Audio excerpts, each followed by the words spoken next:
Holla at your boy YouTube, Moultrie-Roberson, back with another episode of Mynba2k17. In the video, you're gonna see clips of my road to the championship progress. As of course, I did get the other Dave Cohen's. I got both Dave Cohen's. I was gonna stop at John Havlicek. I didn't put any points into him, but then our main team needed a couple of points to get good agents, so I went ahead and hopped over there to help them out. But a lot of you have recently started Mynba2k17 for this year and did not play Mynba2k16 last year. So I wanted to talk to you guys a little bit about Star Tier, just to get you guys prepared and let you know what mindset I think you should be in heading into Star Tier. Now, first things first, Star Tier last year definitely looked amazing. The card art was beautiful, so hopefully Cat Daddy Games repeats that.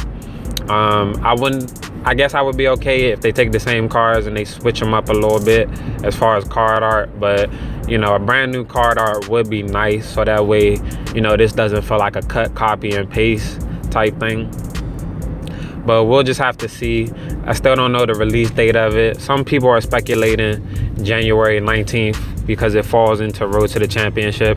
But if it doesn't come out January 19th, then immediately following that Rivals Clash the next week, I would say the first Road to the Championship in February.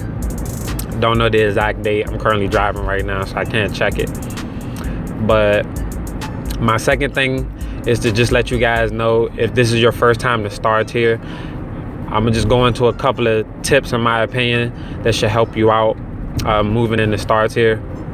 So the first thing is, more than likely, like I said, I believe just like last year, the first event in Star Tier will be a Road to the Championship.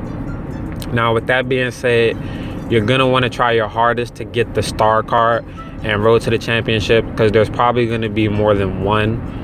You know, barring the event card, you know, there's going to be 2 copies of the event card, which should be star, and then there's probably going to be an additional star card that you can get.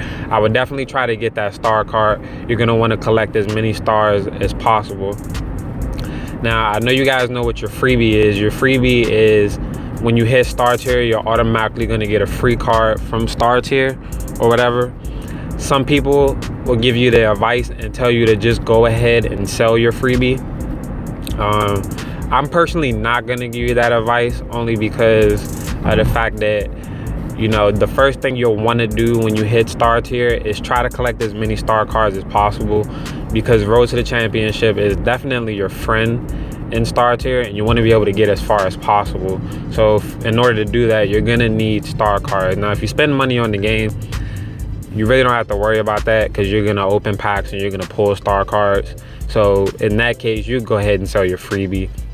But for people like me, which of course I'm a free-to-play player for now, of course, if you're free to play, I would just go ahead and keep your freebie or whatever. Well, you don't have a choice because you're not spending money in the game, so you can't auction your freebie anyway.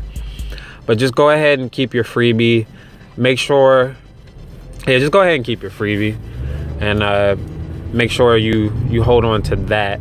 My next tip is, and this one is gonna sound kind of selfish, but usually Cat Daddy Games will at least announce about a week ahead of time when they're releasing Star Tier. So go ahead and make sure that you don't jump into a season. As soon as you find out the announcement date of Star Tier, you want to make sure that the day Star Tier comes out, you join the season. Now, obviously, your season is going to be tough because everybody else is going to be thinking the same thing. At least I would imagine they would. But the goal is to collect as many star cards as possible. And if you are in a season when Star Tier drops, even if your deck is strong enough to be in a star season, you will be locked into that season until it's over. So, you know, that's a couple of days you're going to miss at an opportunity to, you know, hit the playoffs and try to get star cards from your season rewards.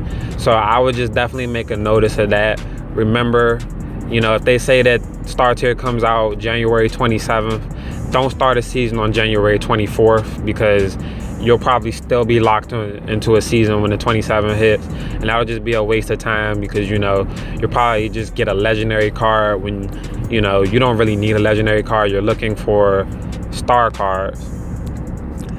So that's another tip. And then I think another tip I want to give is, yeah, definitely give this tip.